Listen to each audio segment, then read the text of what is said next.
বিপদে পড়লে আল্লাহর কাছে কিভাবে সাহায্য চাইবেন এটা অনেকেই জানে না। সুন্নাহ পদ্ধতিটা অনেকেই জানে না। আপনি বিপদে পড়লেন, কিভাবে সাহায্য চাইলে আল্লাহ দ্রুত কবুল করবে ওই সিস্টেমই জানেন না, তাহলে আপনি বিপদ থেকে কেমনে উদ্ধার হবেন? আজকে আমি আপনাদেরকে বলবো, যখন বিপদের মধ্যে পড়ে যাবেন কিভাবে আল্লাহর কাছে সাহায্য চাবেন। আল্লাহ পাক রব্বুল আলামিন দুইটা পদ্ধতি শিখাই দিয়েছেন, আল্লাহ নিজেই শিখাই দিয়েছেন। বান্দা যখন বিপদের মধ্যে পড়বা এই দুইটা নিয়মে আমার কাছে সাহায্য চাইবা। যদি দুইটা পদ্ধতিতে আমার কাছে সাহায্য চাইতে পারো, আমি রব তোমাদেরকে মুহূর্তের মধ্যে সাহায্য করব। আল্লাহ পাক রব্বুল আলামিন সূরা বাকারা 2 নম্বর পারা 2 নম্বর পৃষ্ঠা 11 নম্বর লাইনের 153 নম্বর আয়াতের মধ্যে আল্লাহ পাক রব্বুল আলামিন বলে দিয়েছেন, ইয়া আইয়ুহাল্লাযীনা আমানুস্তাঈনু বিস-সাবরি ওয়াস-সালাহ ইন্নাল্লাহা মা'আস-সাবিরিন। হে ঈমানদারেরা, হে বিশ্বাসীরা, তোমরা আমি আল্লাহর কাছে ধৈর্যের মাধ্যমে সাহায্য চাও আর তোমরা সালাতের মাধ্যমে সাহায্য চাও। বিপদের মধ্যে যখন পড়ে যাবেন ধৈর্য ধারণ করবেন। যত বেশি ধৈর্য ধারণ করবেন আল্লাহ তত বেশি খুশি হয়। আল্লাহ পাক রব্বুল আলামিন বলে দিয়েছেন, ইন্নাল্লাহা মা'আস-সাবিরিন, আমি ধৈর্যশীলদের সাথে আছি। যে যত বেশি ধৈর্য ধারণ করবেন তত বেশি আল্লাহর সাহায্য আপনি বেশি পাবেন। আর যে যত বেশি অধৈর্য হবেন আল্লাহ তাআলার সাহায্য থেকে আপনি তত বেশি দূরে সরে যাবেন। এই জন্য আপনার আমার নবী বিশ্ব নবী মুহাম্মদ সাল্লাল্লাহু আলাইহি ওয়াসাল্লাম বলেন, উম্মতেরা দুইটা মাধ্যমে সাহায্য চাইবা, একটা ধৈর্যের মাধ্যমে আর একটা সালাতের মাধ্যমে। নামাজের মধ্যে দাঁড়িয়ে যাবেন, সাজদা কি আল্লাহর দরবারে কান্নাকাটি করবেন। আল্লাহ পাক রব্বুল আলামিন বলেন, ওয়াসজুদ ওয়াকতারিব, যত বেশি সাজদা দিবেন তত বেশি আল্লাহর নিকটবর্তী হয়ে যাবেন। সাজদা যত বেশি দিবেন তত বেশি আল্লাহর নিকটবর্তী হয়ে যাবেন। বলছিলাম বিপদ থেকে কিভাবে উদ্ধার হবেন।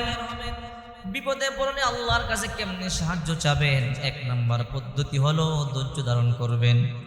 2 নম্বর পদ্ধতি হলো নামাজের মধ্যে দাঁড়িয়ে যাবেন, সালাতের মধ্যে দাঁড়িয়ে যাবেন। নামাজের মধ্যে দাঁড়িয়ে সাজদার মধ্যে গিয়ে চোখের পানিগুলো সারিয়ে কাঁদবেন। যদি চোখের পানিগুলো ছেড়ে কান্না করতে পারেন আল্লাহ পাক রব্বুল আলামিন অবশ্যই আপনার দোয়া কবুল করে নেবে।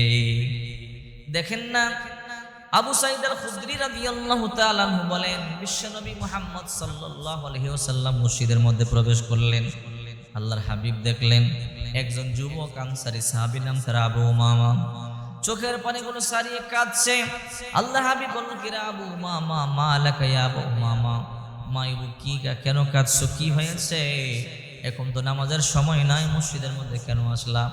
আবু উমামা রাদিয়াল্লাহু তাআলা আনহু বলেন, আল্লাহর হাবিব, দুশ্চিন্তা, টেনশন, পেরেশানি, মুসিবত, ঋণগ্রস্ত সমস্ত বিপদ আমাকে জাপিয়ে ধরেছে, এই জন্য মসজিদের মধ্যে চলে আসছি।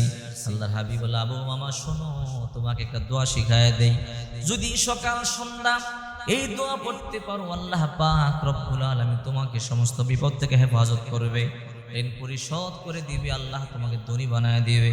আবু উমামা রাদিয়াল্লাহু তাআলা আনহু বলেন, আল্লাহর হাবিব দোয়াটি বলুন। আল্লাহর হাবিব বললেন, আল্লাহুম্মা ইন্নী আউযু বিকা মিনাল হাম্মি ওয়াল হাযানি ওয়া আউযু বিকা মিনাল আজিজি ওয়াল কাসালি ওয়া আউযু বিকা মিনাল জুবনি ওয়াল বুখলি ওয়া আউযু বিকা মিন গলাবাতিদ দাইন ওয়া কহরির রিজাল। দোয়াটি আবারো বলছি, আল্লাহুম্মা ইন্নী আউযু বিকা মিনাল হাম্মি ওয়াল হাযানি ওয়া আউযু বিকা মিনাল আজিজি ওয়াল কাসালি ওয়া আউযু বিকা মিনাল জুবনি ওয়াল বুখলি ওয়া আউযু বিকা মিন গলাবাতিদ দাইন ওয়া কহরির রিজাল। আবু উমামা আমল শুরু করে দিয়েছে, 1 সপ্তাহের মধ্যে ধনী হয়ে গেছে, ঋণ পরিশোধ করে দিয়েছে, বিপদ দূর হয়ে গেছে।